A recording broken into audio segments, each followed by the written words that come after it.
வணக்கம். அண்ணாமலைக்கு ஆதரவாக திடீரென முதலமைச்சர் மு.க.ஸ்டாலின் அவர்கள் செய்த செயல் ஷாக்கான மத்திய உள்துறை அமைச்சர் அமித்ஷா.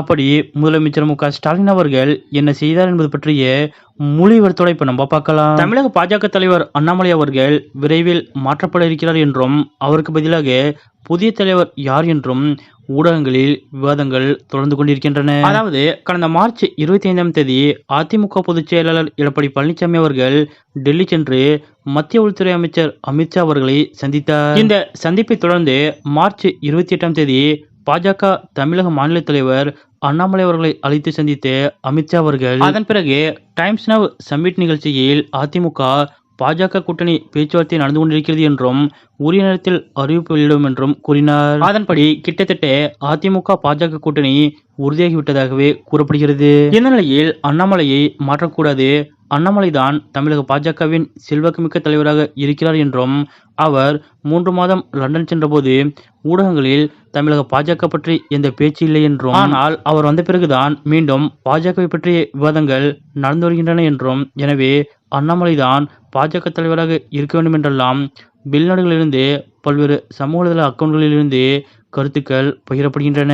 மேலும் அண்ணாமலையை பாஜக தலைவர் பதவியிலிருந்து அகற்றினால் அது தமிழக பாஜகவிற்கு பெரும் இழப்பாகும் என்றும் வீடியோக்கள் போட்டோக்கள் மூலமாக அவர்கள் பதிவிட்டு வருகின்றனர். இந்த நிலையில்தான் இது குறித்து மத்திய உள்துறை அமைச்சகத்திற்கு தகவல்கள் சென்றுள்ளன.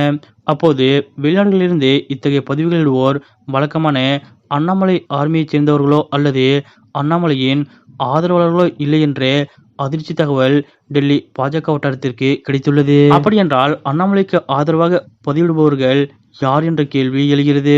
இந்த விஷயத்தில் நேரடியாக சம்பந்தப்படாமல் திமுகவின் சில புள்ளிகள் அண்ணாமலைக்கு ஆதரவாக வெளிநாடுகளிலிருந்து சமூக வலைதளங்களில் பதிவுகள் எழுவதற்கு ஊக்குவிக்கின்றனர் என்று கூறப்படுகிறது. இது பாஜக தலைமைக்கு மிகுந்த அதிர்ச்சியை ஏற்படுத்தியுள்ளது. இப்படிப்பட்ட நிலையில் இதை திமுக புள்ளிகள் ஏன் செய்ய வேண்டும் என்று பாஜக தலைமை கேட்டபோது மேலும் பாஜகவிற்கு சில அதிர்ச்சியான தகவல்கள் கிடைத்துள்ளது. அதாவது அண்ணாமலை அவர்கள் பாஜக மாநில தலைவராக இருந்து சட்டமன்ற தேர்தலை சந்தித்தால் இன்னும் பல ஸ்டண்டுகள் அடிப்பார். அவர் அதிரடியாக பேசுவார். அதன் மூலம் திமுகவிற்கு ஓட்டு போட வேண்டாம் என்று நினைப்பவர்கள் கூட திமுகவிற்கு ஓட்டு போட முடிவு செய்வார்கள். எப்படி ஆளுநர் ஆர் என் ரவி அவர்கள் தொடர்ந்து பதவியில் இருக்க வேண்டும், அப்போதுதான் எங்களது தொண்டர்கள் எழுச்சியாக இருப்பார்கள் என முதலமைச்சர் மு.க.ஸ்டாலின் அவர்கள் பகிரங்கமாக மேடையில் பேசினாரோ, அதே போல அண்ணாமலையும் மாநில தலைவராக நீடிப்பதுதான் திமுகவிற்கு அரசியல் ரீதியான ஆதாயத்தை கொடுக்கும் என்று முதலமைச்சர் மு.க.ஸ்டாலின் அவர்கள் நம்புகிறார். குறிப்பாக அதிமுக திமுக அரசுக்கு எதிராக பெரிய அளவு போராட்டங்கள் நடத்தாமல் இருந்த நிலையில் அண்ணா பல்கலைக்கழக மாணவி பாலியல் வன்கொடுமை தொடர்பாக யார் அந்த சார் என்ற கேள்வியோடு திடீர் போராட்டத்தை அதிமுக நடத்தியது. இது இந்திய அளவில் மிகப்பெரிய தாக்கத்தை ஏற்படுத்தியது. திமுக தலைமைவரை அதிமுகவின் இந்த நகர்வால் அதிர்ச்சியடைந்தது.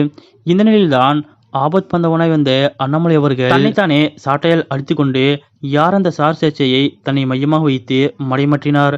அது திமுகவிற்கு மிகப்பெரிய ரிலீஃபாக இருந்தது. இப்படியாக தேர்தல் வரைக்கும் அண்ணாமலை வேறு வேலைகள் செய்வார். அதன் மூலம் திமுகவிற்கு அரசியல் ஆதாயம் கிடைக்கும் என்று திமுக கருதுகிறது. இதனால் அண்ணாமலையை மாற்றினால் எங்களுக்கு இழப்புதான்.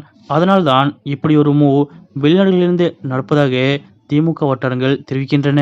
திமுகவின் இந்த செயலை பார்த்து மத்திய உள்துறை அமைச்சர் அமித்ஷா அவர்களே மிரண்டு போயுள்ளதாக கூறப்படுகிறது. அண்ணாமலையை மாற்ற வேண்டாம் என திடீரென முதலமைச்சர் மு.க.ஸ்டாலின் அவர்கள் கொடுத்த இந்த பெரிய ட்விஸ்ட் பற்றிய உங்களுடைய கருத்துக்கள் என்ன அப்படிங்கிறத மறக்காம கமெண்ட்ல குறிப்பிடுங்க.